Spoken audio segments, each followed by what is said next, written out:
तिरंगे को कफन बनाकर ओढ़ लेना सबके भाग्य में नहीं होता, लेकिन तिरंगे में लिपटकर घर लौटते बेटों की तस्वीर बहुत देर तक देख पाना भी आसान नहीं होता। आज हम देशहित की शुरुआत उन शहीदों को श्रद्धांजलि देते हुए कर रहे हैं जिन्होंने देश के लिए सर्वोच्च बलिदान दे दिया। नमस्कार, आपके साथ मैं हूं मलिका मल्होत्रा। आज का पूरा देशहित अनंतनाग के अमर बलिदानियों के नाम समर्पित है। देशहित में हम ये मानते हैं कि शहादत व्यर्थ ना जाए, इसके लिए आंसू भी जरूरी है, आक्रोश भी। आज पूरे देश में यही दो तस्वीरें दिख रही हैं और इसीलिए पहली स्पेशल रिपोर्ट में आज हम ये संकल्प दोहरा रहे हैं कि देश की रक्षा के लिए बलिदानों का बदला भी जरूरी है। इसके बाद हम आपको उन शहीदों के घर ले चलेंगे जहां देश की खातिर अमर हो चुके बेटों का इंतजार किया जा रहा है। तीसरी रिपोर्ट में आपको उस साजिश के तार के बारे में बताएंगे जिसका दूसरा हिस्सा सीमा पार जाता दिख रहा है। हमने चौथी स्पेशल रिपोर्ट उस बुजुर्ग बाप को सलाम करने के लिए तैयार की है जिन्होंने अपने कंधों पर जाबाज बेटे डीएसपी हुमायूं भट्ट को अंतिम विदाई दी। इसके बाद आपको वो आतंकवाद से जुड़ा कबूलनामा सुनवाएंगे जो पाकिस्तान से आया है। और आखिर में वही बात जो हर शहादत के बाद सामने आती है, आपको बताएंगे वो कौन लोग हों जो पाकिस्तान से बात करने के हिमायती हैं। देशहित की हम शुरुआत करें उसके पहले नजर डाल लेते हैं इस वक्त की हेडलाइंस पर। तो आतंकवादियों का खात्मा करने के लिए जमीन पर सैनिक हैं तो आसमान में सेना के ड्रोन निगरानी कर रहे हैं। अनंतनाग में पीर पंजाल रेंज की पहाड़ियों पर एनकाउंटर चल रहा है और इसके लिए भारतीय सेना ने ड्रोन को तैनात किया है। और आपको इस ड्रोन की खासियत के बारे में बताते हैं। हेरॉन एक जासूसी ड्रोन है जो अनंतनाग में जंगलों के ऊपर लगातार उड़ान भर रहा है। इसमें लगे कैमरे लगातार जमीन पर आतंकियों की तलाश कर रहे हैं और लाइव वीडियो सेना के कंट्रोल रूम को भेज रहे हैं। आतंकियों के छिपने की जगह पर बड़े धमाके की तस्वीरें आई हैं। सेना ने इस इलाके में 2 से 3 आतंकवादियों को घेरे में ले लिया है। सेना की special unit para special force भी ऑपरेशन में शामिल है। आतंकियों के खिलाफ कमांडोज नाइट विजन डिवाइस इस्तेमाल कर रहे हैं जिसकी मदद से अंधेरे में भी आसानी से देखा जा सकता है, यानी आतंकियों को अंधेरे का फायदा नहीं मिलेगा। अभी सेना का एक और जवान घायल हो गया है। कुल मिलाकर कल से अब तक 5 जवान घायल हो चुके हैं। बीती रात से आर्मी का ऑपरेशन लगातार चल रहा है और इस वक्त भी कार्रवाई जारी है। सेना पर हमले करने वालों में एक आतंकी उजैर खान भी शामिल बताया जा रहा है। आतंकियों के खात्मे के लिए सुरक्षा बल लगातार ऑपरेशन चला रहे हैं और अब तक अनंतनाग में क्या क्या हुआ, वहां क्या साजिश हुई, इस स्पेशल रिपोर्ट में आपको दिखाते हैं।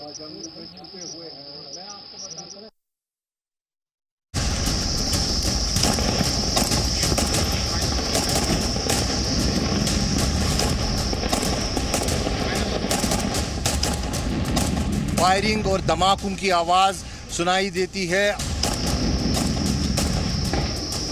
आतंक के खिलाफ अभियान।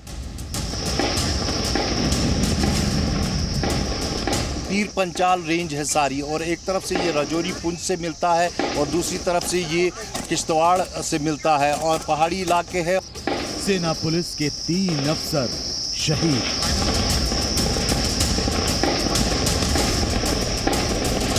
जो मेजर थे या फिर डिप्टी सुपरिटेंडेंट थे उन पर जब हमला हुआ तो टारगेटेड हमला उन पर हुआ है।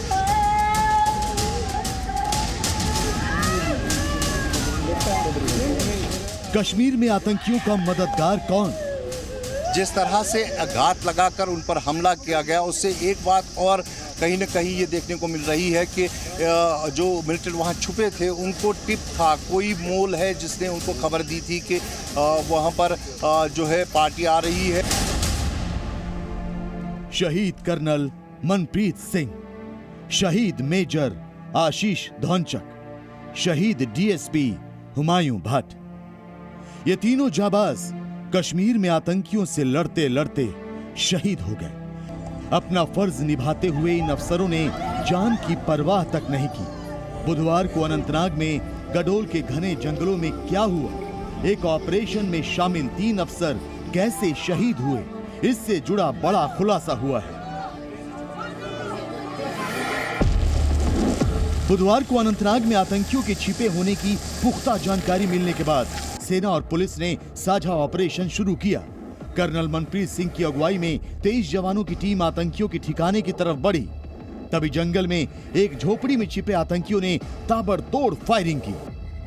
पर जंगल में गडोल में वहाँ पर एक नोमैड्स हट थी, गुज्जर हट, उसके भीतर मिलिटेंट जो है छुपे हुए थे। जब सेना के जो सर्चिंग पार्टी की टुकड़ी जिसका लीड खुद सीओ कर रहे थे वहाँ पर पहुँचे और अचानक से उस हट से बाहर निकल के उन्होंने फायरिंग की और उसके बाद एक्सचेंज ऑफ फायर हुआ। लेकिन वो घने जंगलों का आड़ लेकर वो मिलिटेंट जो है वहाँ से फरार हुए और दूसरी जगह छुप गए। और उसके बाद से लगातार इस इलाके में जो है फायरिंग काफ़ी देर तक सुनाई दी और उसके बाद फायरिंग हालांकि थम गई। लेकिन बीती रात में 2 से 3 बजे के करीब रात में जो है ये फायरिंग फिर से एक बार देखने को मिली।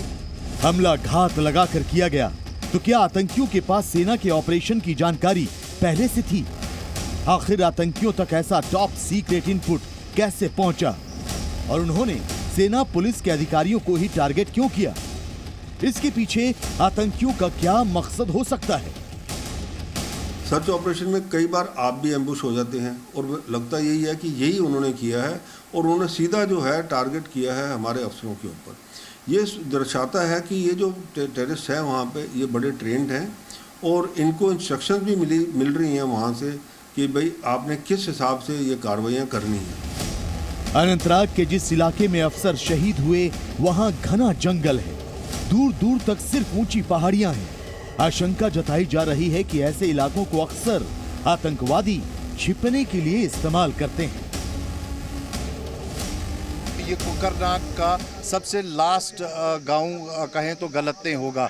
ये इसके बिल्कुल दाएं और बाएं तरफ जो है एक छोटा सा गांव है और इसके एंड में जो है पीर पंचाल की पहाड़ियां हैं। अगर हम इन पहाड़ियों को क्रॉस करते हैं जहां पर अभी एनकाउंटर चल रहा है तो बैक साइड से इसमें जवाहर टनल आती है और उसके बाद शुपियन कुलगाम से ये जो है इलाका मिलता है और दूसरी तरफ ये किश्तवाड़, छात्रू, सिंथन टॉप से मिलता है। और इस तरफ मैं इरफान को बताऊंगा कैमरामैन को कि वो पहाड़ियों की टोपोग्राफी आपको समझाए। ये देखिए ये पहाड़ियाँ हैं जो इन पेड़ों के पीछे से आपको दिख रही है। ये जो है इसी तरह की पहाड़ियाँ पीर पंचाल की है और घने जंगल है, इसके नीचे सेब के बाग है और इसी हरियाली की आड़ जो है मिलिटेंट आजकल ले रहे हैं। अफसरों को निशाना बनाने के बाद आतंकी फौरन वहां से भाग गए।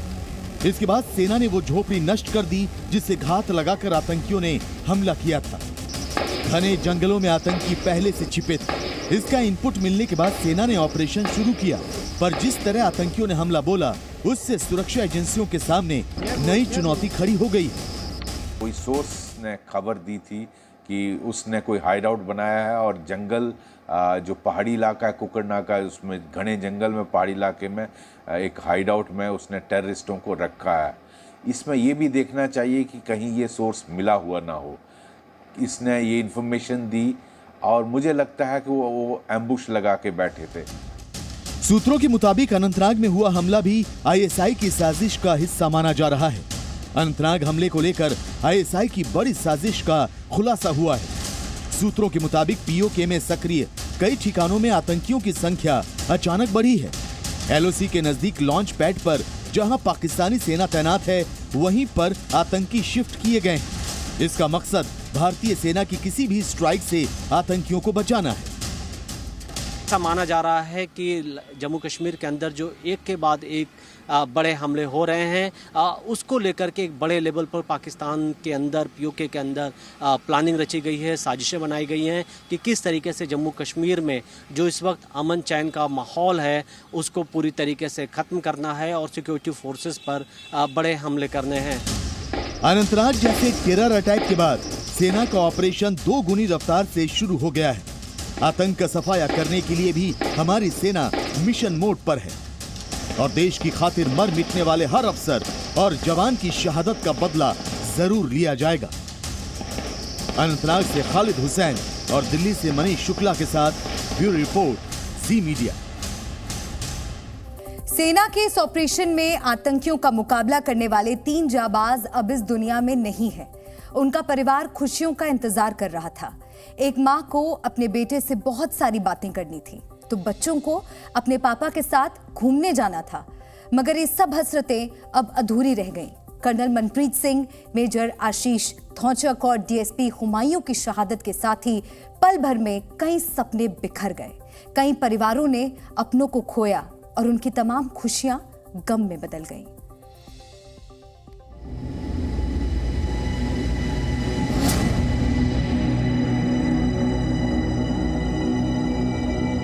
जनवरी में, उसके बाद नहीं आया छुट्टी। अब आना था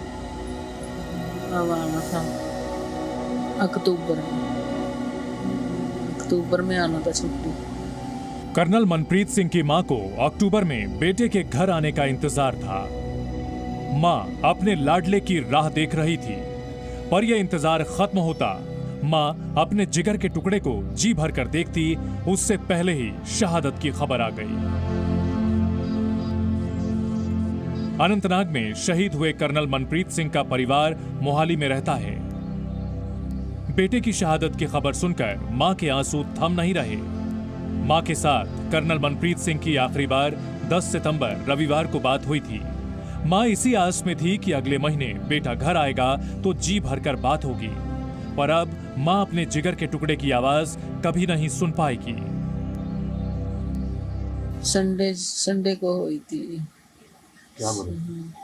नहीं, नॉर्मल बात हुई थी, कुछ नहीं बोले थे, ठीक ठाक है। बस मन्नू पूछे मम्मी ठीक है, मैं भी पूछ लिया उन्होंने ठीक है। मैं कहता मैं सो के उठे हैं, कहता आप भी सो जाओ, आराम कर लो। 3 बजे बात हुई, 3 बजे दोपहर को, संडे नू ते बाद नहीं हुई बात। बेटा कश्मीर में था, इसलिए मां हर रोज कश्मीर की खबरें बड़े गौर से देखती और सुनती थी, पर बुधवार को वो ऐसा नहीं कर पाई। परिवार के दूसरे सदस्यों ने मां से बेटे मनप्रीत की शहादत की खबर छिपाने की हर संभव कोशिश की, मगर मां का दिल तभी समझ गया था कि कुछ अनहोनी हो चुकी है।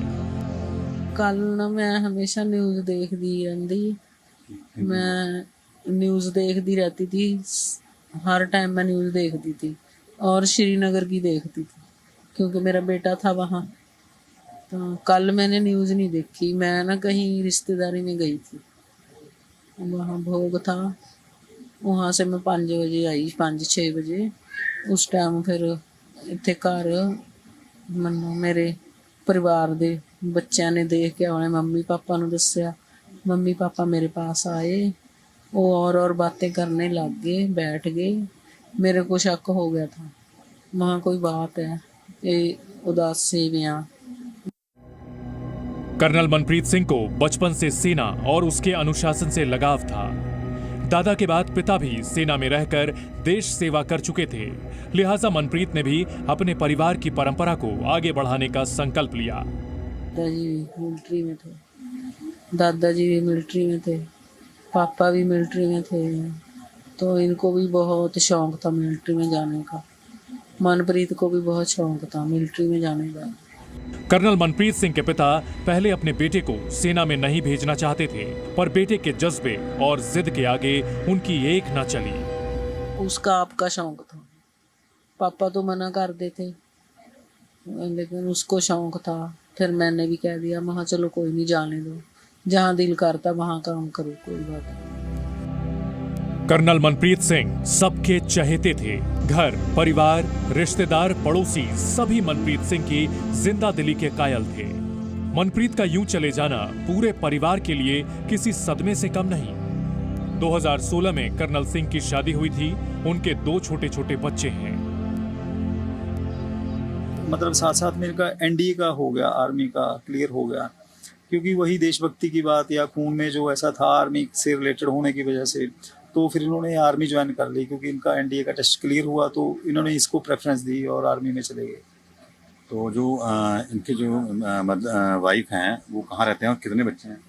इनकी वाइफ हैं जो वो मतलब हरियाणा गवर्नमेंट में लेक्चरर हैं, स्टडी में हैं, टीचिंग लाइन में हैं। तो वो मोरनी जो हरियाणा में है वहाँ पे पढ़ाते हैं स्कूल में। उनके छोटे बच्चे हैं, मतलब गुड़िया है, जो बेटी है वो अभी 2 साल की है और जो बेटा है वो अभी 6-7 साल का है। कर्नल मनप्रीत के साथ मेजर आशीष धौचक ने भी देश के खातिर सर्वोच्च बलिदान दिया। मेजर आशीष धौचक का परिवार हरियाणा के पानीपत में रहता है। शहादत की खबर मिलने के बाद से ही उनके घर पर दिलासा देने के लिए लोगों की भीड़ लगी हुई है। सेना के बड़े अफसर भी शहीद मेजर के घर पहुंचे और परिजनों से मुलाकात की। जवान बेटे की शहादत के बाद परिवार पर दुखों का पहाड़ टूटा है। शहीद के परिवार ने आतंक को बढ़ावा देने वालों के खिलाफ कड़ी कार्रवाई की मांग की है। कितने जवानों के शव आते हैं तिरंगे में लिपट के, वो तो उनका परिवार के ऊपर क्या बीतती है वो तो वही जानते हैं। एक बार ही कार्रवाई करे, ठोस कार्रवाई। मेजर धौचक को उनकी बहादुरी के लिए इसी साल 15 अगस्त को सेना मेडल के लिए नामित किया गया था। हरियाणा के पानीपत के रहने वाले आशीष का बचपन से ही सपना था सेना में जाकर देश की रक्षा करना। आशीष की 2 साल पहले ही मेरठ से जम्मू कश्मीर में पोस्टिंग हुई थी। उनका पूरा परिवार पानीपत में ही रहता है। उनकी 2 साल की बेटी भी है। मेजर धौचक अगले महीने छुट्टी पर आने वाले थे और अपने नए घर में शिफ्ट होने वाले थे, मगर इससे पहले ही ऐसी खबर आई जिसने सारे सपने बिखेर दिए। मेजर शहीद आशीष के हम उस घर पर मौजूद हैं जो कि पानीपत के टीडीआई सिटी में बना हुआ है, और इसी घर को जो मेजर शहीद आशीष हैं उन्होंने इसको बना करके तैयार किया था। और ये मकान जो है पिछले 1.5 सालों से लगातार इस पर काम चल रहा था, और आशीष का सपना था कि उसका अपना एक घर होना चाहिए। जिसके बाद उन्होंने यहाँ पर ज़मीन खरीदी, और ज़मीन खरीदने के बाद में इसको अपने हिसाब से, अपने मन से इस घर का जो डिज़ाइन है उसको बनवाया। और फिर 23 अक्टूबर को मेजर आशीष धौचक का जन्मदिन था और उसी दिन गृह प्रवेश की तैयारी की जा रही थी। मेजर धौचक ने सब कुछ प्लान कर लिया था। इस घर का जो गृह प्रवेश था वो 23 अक्टूबर, जो आने वाली 23 अक्टूबर है, उसको होना था, क्योंकि मेजर शहीद आशीष का जन्मदिन भी जो है 23 अक्टूबर को आता है। और इसी वजह से परिवार के लोगों ने ये प्लान किया कि जन्मदिन के मौके पर ही इस घर का गृह प्रवेश होगा, इलाके के लोगों को निमंत्रण भेजा जाएगा, और फिर इस इलाके में एक जागरण भी करवाया जाएगा। और उसको लेकर के पूरा जो परिवार है वो तैयारी कर रहा था। मेजर आशीष धौचक की शहादत के बाद पूरा परिवार गमजदा है। और देश हित में आपको इस वक्त की बड़ी खबर बता दें, पीओके पर पाकिस्तान का कब्जा है और पीओके में ही पाकिस्तान ने टेरर कैंप्स लगा रखे हैं। वहां से आतंकी भेजकर अनंतनाग जैसे हमले कराए जाते हैं। मतलब कश्मीर में आतंक खत्म करने के लिए पीओके ही समाधान है। पीओके से पाकिस्तान की विदाई होगी तभी कश्मीर में टेरर अटैक बंद होंगे। पीओके अपने आप भारत के अंदर आएगा, थोड़ा सा इंतजार। ऑपरेशन पीओके का सही टाइम आ गया है। 76 साल बाद कश्मीर मुद्दे का फुल एंड फाइनल सेटलमेंट का मौका है, और कश्मीर से आतंक खत्म करने के लिए पीओके पर भारत का कब्जा जरूरी है। जिस तरह कश्मीर के अनंतनाग में सेना का ऑपरेशन चल रहा है, वैसा ही ऑपरेशन पीओके में पाकिस्तान के खिलाफ चलाने की जरूरत है। कश्मीर घाटी में आतंकी हमले रोकने का एक ही फॉर्मूला है। जब तक पाकिस्तानी आतंकवाद का हेडक्वार्टर तबाह नहीं किया जाएगा, तब तक पीओके में आतंकियों को ट्रेनिंग मिलती रहेगी और कश्मीर घाटी में हमले होते रहेंगे। पीओके से पाकिस्तानी कब्जा हटाना ही कश्मीर में आतंक रोकने का फॉर्मूला है। ये खबर आपको आगे दिखाएंगे। पहले डीएसपी हुमायूं भट्ट के परिवार का दर्द देखिए। अनंतनाग एनकाउंटर में जम्मू कश्मीर पुलिस ने अपने बहादुर पुलिस अफसर हुमायूं भट्ट को खो दिया। तिरंगे में लिपटे शहीद को उनके पिता और पूर्व आईजी गुलाम हसन ने अंतिम विदाई दी। 1 साल पहले ही उनकी शादी हुई थी और हुमायूं भट्ट की बच्ची सिर्फ 2 महीने की है। कश्मीर के बड़गाम से शहीद हुमायूं भट्ट के घर से जो तस्वीरें आईं, उसे देखकर अपने आंसू रोकना आज आपके लिए भी मुश्किल होगा।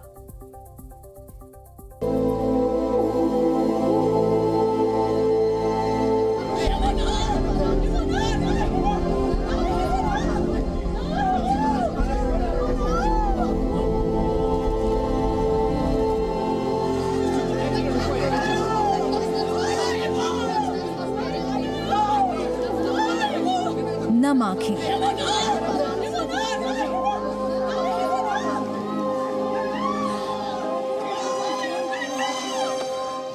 कपकपाते हाथों से एक्स आईजी पिता गुलाम हसन भट्ट ने शहीद बेटे डीएसपी हुमायूं भट्ट को कंधा दिया।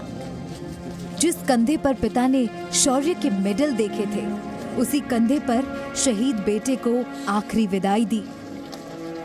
एक पिता के लिए उसके जवान बेटे को कंधा देने से बड़ा बोझ कुछ नहीं हो सकता। वो पेड़ जिसकी छांव में धीरे धीरे एक पौधा बड़ा हुआ, आज उसी बूढ़े पेड़ की छांव में वो अंतिम सफर पर है।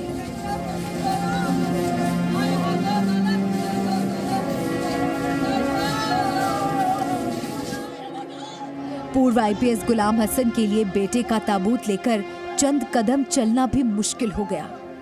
कपकपाते कदम आगे तो बढ़े, पर वो खुद को संभाल नहीं पाए। शहादत की खबर मिलने के बाद से डीएसपी हुमायूं भट्ट के घर में मातम पसरा है। परिवार के लोगों का रो रो कर बुरा हाल है।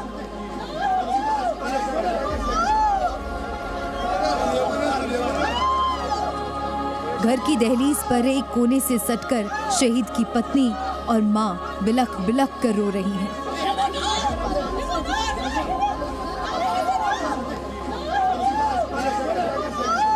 शायद उनका दिल ये अभी भी मानने को तैयार नहीं है कि घर का चिराग इस दुनिया में नहीं रहा। जब उनके सामने तिरंगे में लिपटे डीएसपी हुमायूं को रखा गया तो उनके सब्र का बांध टूट गया। हुमायूं की पिछले साल ही शादी हुई थी। उनकी 2 महीने की बेटी भी है।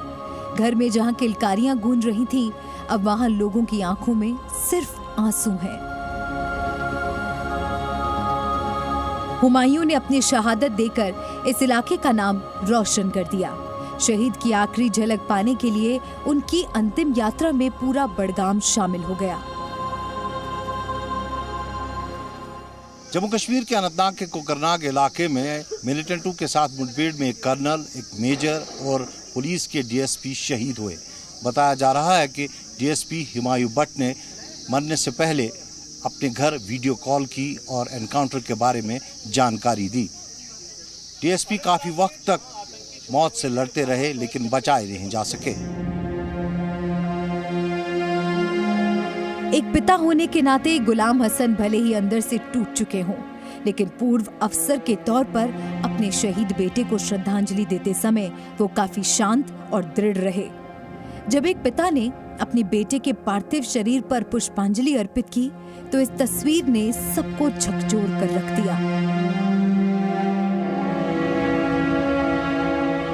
इस दुख की घड़ी में जम्मू कश्मीर के उपराज्यपाल मनोज सिन्हा और डीजीपी दिलबाग सिंह ने भी पार्थिव शरीर पर पुष्पांजलि अर्पित की।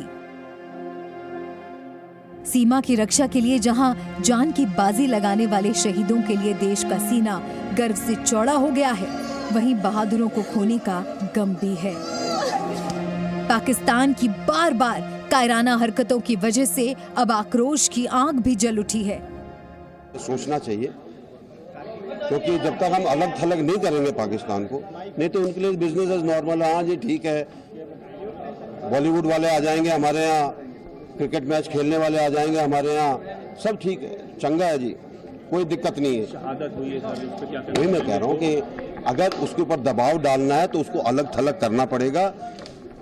उनको पता चलना चाहिए कि आप नॉर्मल चीजों के अंदर हमारे साथ रिश्ता तब तक नहीं कर सकते जब तक आप खुद नॉर्मल नहीं हो। डीएसपी हुमायूं भट्ट को बुधवार रात बड़गाम जिले में सुपुर्दे खाक किया गया। पूरे सैनिक सम्मान के साथ जाबाज हुमायूं को अंतिम विदाई दी गई। शहीद हुमायूं भट्ट जम्मू कश्मीर पुलिस के 2018 बैच के पुलिस ऑफिसर थे। अनंतनाग के कोकरनाग में मिलिटेंटों से लोहा लेते हुए गोली का शिकार हुए। बताया जा रहा है कि उनके पीठ पर गोली लगी थी। आनन फानन में घायल अफसरों को हेलीकॉप्टर से एयरलिफ्ट किया गया, लेकिन बचाया नहीं जा सका। कैमरा पर्सन मंजूर के साथ खालिद हुसैन, जी मीडिया, पुलडोरा, कोकरनाग।